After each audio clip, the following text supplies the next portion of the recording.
My name is Julio Montaner. I'm Bruce Richman. Bonjour, mon nom c'est Marc-André LeBlanc. My name is Sharon Walmsley. My name is Wangari Tharao.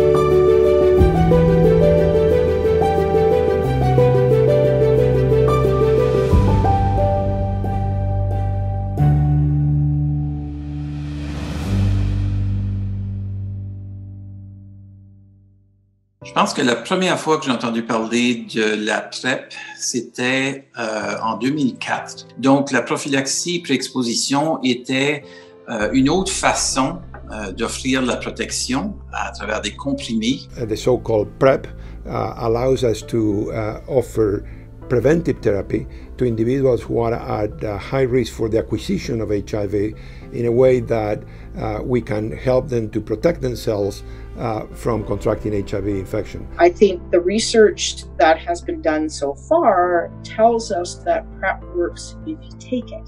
But that's one of the challenges, is when you're not ill, being able to take therapy once a day or once a week or once a month is very difficult for people. So I think that we need to continue to develop new strategies that will make PrEP easier. And I think as we move into some of the long-acting compounds that people might be able to take once a month, every 6 months, maybe even once a year, will be a huge advance. Ce qui est intéressant, c'est que les données probantes par rapport à la PrEP sont sorties un peu en parallèle avec les données les plus probantes qu'on avait par rapport au fait qu'une personne séropositive qui est sur un traitement efficace et qui a une charge de viral indétectable ne peut pas transmettre le VIH en termes d'activité sexuelle. We had the privilege and the opportunity to play a pivotal role in the development of highly active antiretroviral therapy. Eventually, HAART became the cornerstone for treatment as of the 1996 Vancouver International AIDS Conference. Shortly thereafter, by the year 2000, we came across an interesting finding that was at the time unexpected. That is to say that not only morbidity and mortality related to HIV/AIDS had decreased, but at the time in a counterintuitive way, the number of new infections, HIV infections, have decreased, despite the number of people living with HIV having increased as a result of the benefit of treatment. And we came to realize that we could explain the decrease in HIV transmission as a direct result of the impact of antiretroviral therapy, highly active antiretroviral therapy, in our community. So if an individual is on effective antiretroviral therapy, they take it regularly, their viral load is undetectable, our current understanding from the research that we have is that that individual cannot pass their HIV on to another partner. And I think that's a huge advance that we've made in our understanding of HIV and its risks.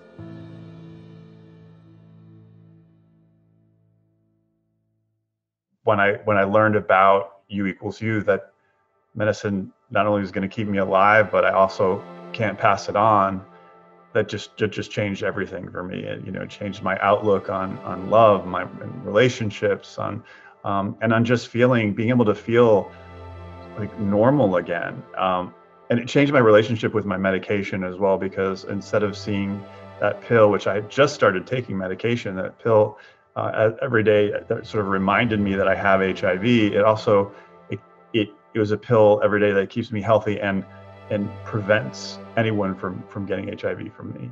If a mother is taking effective antiretroviral therapy during pregnancy and delivery, then the risk of transmission to that baby is virtually zero. We can't say zero, but it approaches zero. Even if you don't have a degree in economics, you can see the value of preventing one HIV case is going to save the system huge amounts of money.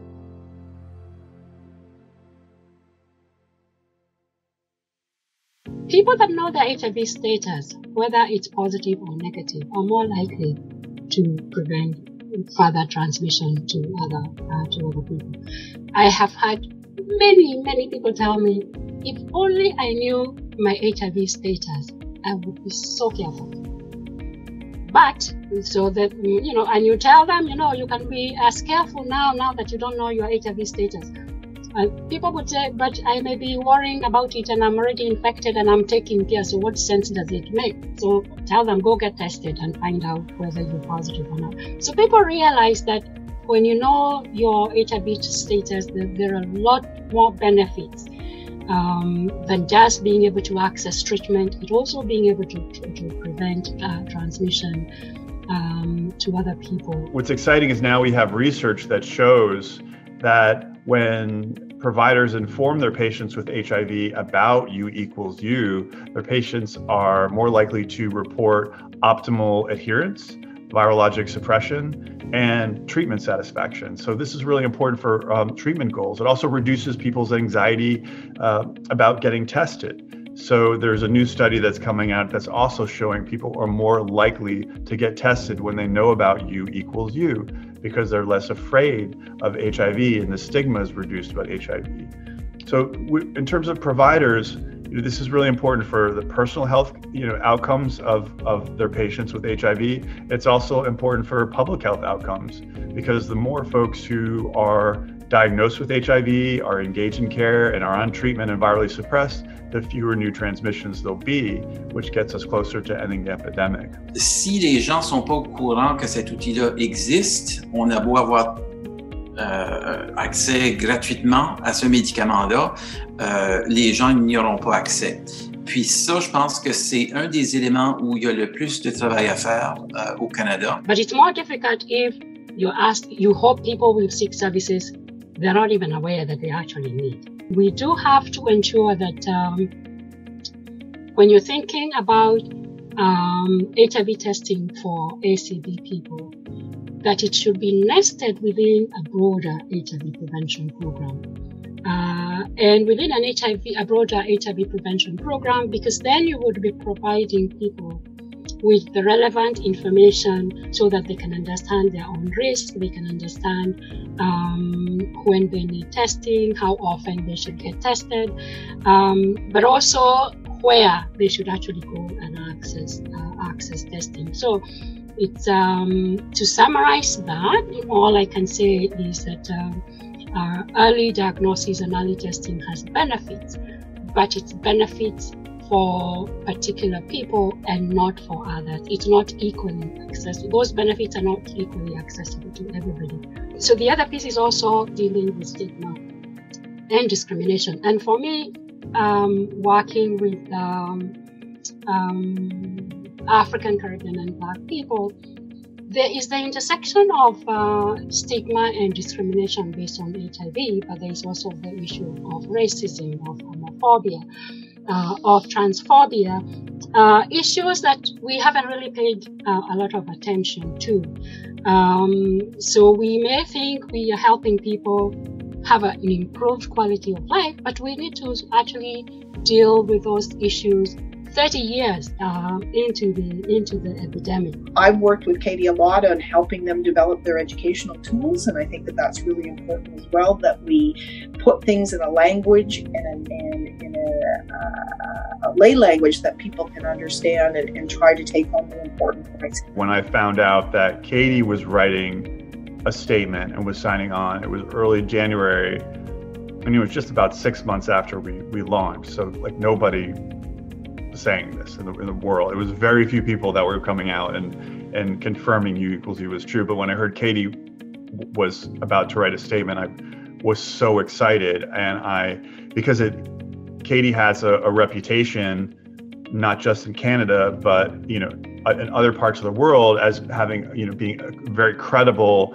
legitimate research information, and it's a gold standard in Canada. When CATIE came on, it set the whole campaign on an international trajectory.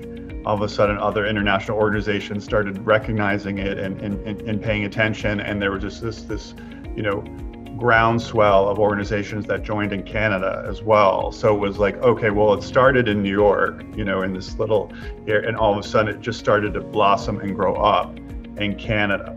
And then Canada became the first country to sign on and everything. So I feel like the